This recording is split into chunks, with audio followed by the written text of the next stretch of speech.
안녕하세요. 한 주간 치과계의 주요 뉴스를 분석하는 주간 핫이슈 5월 16일 토요 뉴스를 시작하겠습니다. 첫 번째 소식입니다. 지난해 한국을 찾은 외국인 환자가 200만 명을 돌파한 가운데 치과의원이 의료기관 중 가장 높은 성장세를 보였습니다.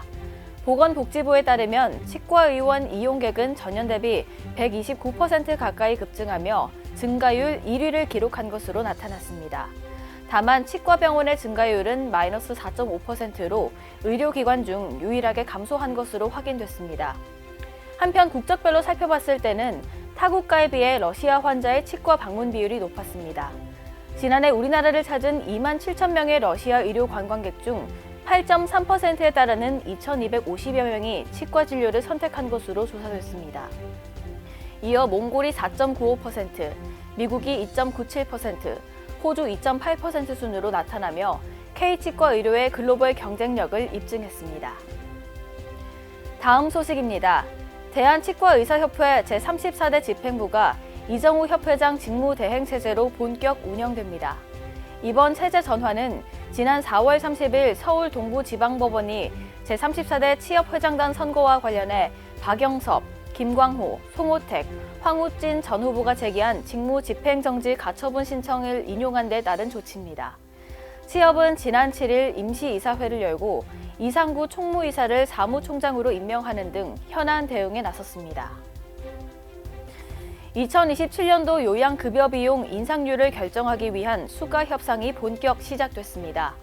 국민건강보험공단은 지난 7일 서울 가든호텔에서 의학단체장 합동간담회를 열고 계약 협상 절차에 들어갔습니다.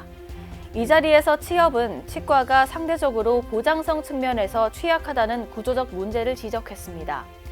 특히 개원시장 포화로 인한 불법 덤핑 치과 및 광고 난립, 보조 인력 수급난 등 시장 불안정성에 관한 실태를 전달했습니다. 이정우 취업협회장 직무대행은 치과계는 태생적으로 낮은 급여 환경에서 시작돼 현재에 이르렀다며 수가가 인상돼도 물가 인상률을 고려하면 매년 어려움을 해소하기 힘든 실정이라고 밝혔습니다. 한편 취업뿐만 아니라 각 의학단체 또한 다양한 제언을 내놓은 가운데 추가 소요 재정 확보부터 협상 및 계약 절차상 불공정 해소까지 다양한 안이 거론됐습니다. 최근 IP 카메라 해킹으로 인한 영상 유출 사고가 빈번해지면서 대한치과의사협회가 홈페이지를 통해 IP 카메라 보안 강화를 위한 민관 협력 캠페인을 안내하고 회원들의 철저한 보안 관리를 당부했습니다. 대한치과의사협회 정보통신위원회는 비밀번호의 주기적 변경과 함께 검증되지 않은 해외 직구 제품 사용에 주의를 기울여 달라고 밝혔습니다.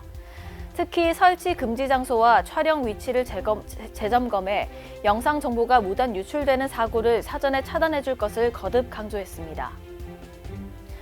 대한턱관절협회가 오는 5월 30일 서울대 치과병원에서 턱관절 핵심 술식 핸즈온 세미나를 개최합니다.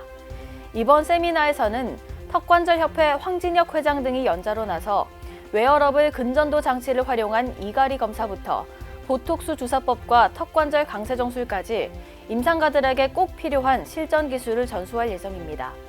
핸즈온 세미나를 이수한 참가자에게는 턱관절 물리치료 인증기관 교육 이수증을 수여하며 등록비는 정회원 20만 원, 비회원은 40만 원입니다. 뉴스는 가장 신뢰할 수 있는 정보를 담아 더 알찬 소식으로 찾아뵙겠습니다. 이상으로 토요 뉴스를 마칩니다. 함께 해주신 여러분 고맙습니다.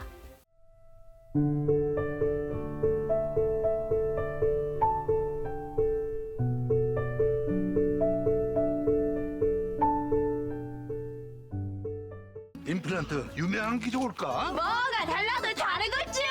임플란트 세계적인 게 좋을까? 뭐가 달라도 다르겠죠.